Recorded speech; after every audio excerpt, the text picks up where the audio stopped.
Rambo ने गोली के सिरों को निकालकर बारूद एक साथ डाल दिया। गोलियों का वजन समायोजित करने के बाद उसने उन्हें चालित लैंड माइंस में बदल दिया। फिर उसने फार्म के बाहर एक लंबी खाई खोदी, वाटरप्रूफ कपड़ा बिछाया और उसमें गैसोलीन भरा। उसके बगल में एक स्वनिर्मित डेटोनेटर लगाया और इन जालों के निशान टर्फ से ढक दिए। उसने जो भी जाल बिछाया उसके लिए उसने ब्लूप्रिंट पर संबंधित स्थान को चिन्हित किया, अन्यथा वह भी उनमें गिर सकता है। इसके बाद रैम्बो ने एक डबल बैरल शॉटगन को छोटा किया और उसे सुरंग में लटकाया। नुकीली स्टील की छड़ों को जमीन के नीचे छिपे स्पाइक जाल में बदल दिया। सुरंग के प्रवेश द्वार पर कील लगे लकड़ी के टुकड़े को रखा। अंत में मई ने रैम्बो चाकू से निकाले गए लकड़ी के स्पाइक से तंत्र सक्रिय किया। सभी जाल की स्थिति तय करने के बाद रैम्बो ने हथियारों और उपकरणों का ढेर निकाला। उसने कंपाउंड धनुष को उसकी अधिकतम शक्ति तक समायोजित किया और उसे एक स्वचालित लॉन्चर में बदल दिया। यहाँ तक कि सुरंग में एक एंटी टैंक माइन और C4 बम भी लगाया और विभिन्न अग्निशस्त्रों को लोड करके उन्हें सुरंग में हर जगह छिपा दिया। अंत में मछेट को पैना किया और धनुष की सटीकता को कैलिब्रेट किया। सभी तैयारी पूरी करने के बाद रैम्बो मानव तस्कर ह्यूगो के क्षेत्र में घुस गया और वहाँ उसके सभी साथियों को समाप्त कर दिया। फिर यहाँ अपना पता छोड़ दिया।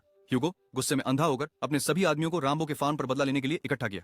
जैसे ही वे फार्म के पास पहुंचे, एक वाहन ने सबसे बाहरी जाल को सक्रिय कर दिया। फार्म के बाहर तुरंत आग की एक दीवार खड़ी हो गई, जो केवल फार्म की ओर जाने वाला एक छोटा रास्ता छोड़ रही थी। भाड़े के सैनिक मजबूरन पैदल ही रैम्बो के घर की ओर बढ़े। जैसे ही वे अंदर आए, एक सहायक को कंपाउंड बाव से गिरा दिया गया। रैम्बो सुरंग से बाहर निकला और तेजी से एक को खत्म कर दिया। फिर दूसरे छेद से बाहर निकलकर खलिहान के तेल के ड्रम को विस्फोट कर दिया। रैम्बो की गोलीबारी के तहत शत्रु बल तेजी से कम हो गए। बाकी भाड़े के सैनिक तुरंत सुरंग में घुस गए। रैम्बो ने जानबूझकर खुद को दिखाया ताकि भाड़े के सैनिकों का ध्यान खींच सके। फिर जल्दी से सुरंग की छत से शॉटगन निकाल लिया। एक भाड़े के सैनिक ने गलती से जाल को सक्रिय कर दिया। रैम्बो ने तुरंत उसे शॉटगन से खत्म कर दिया।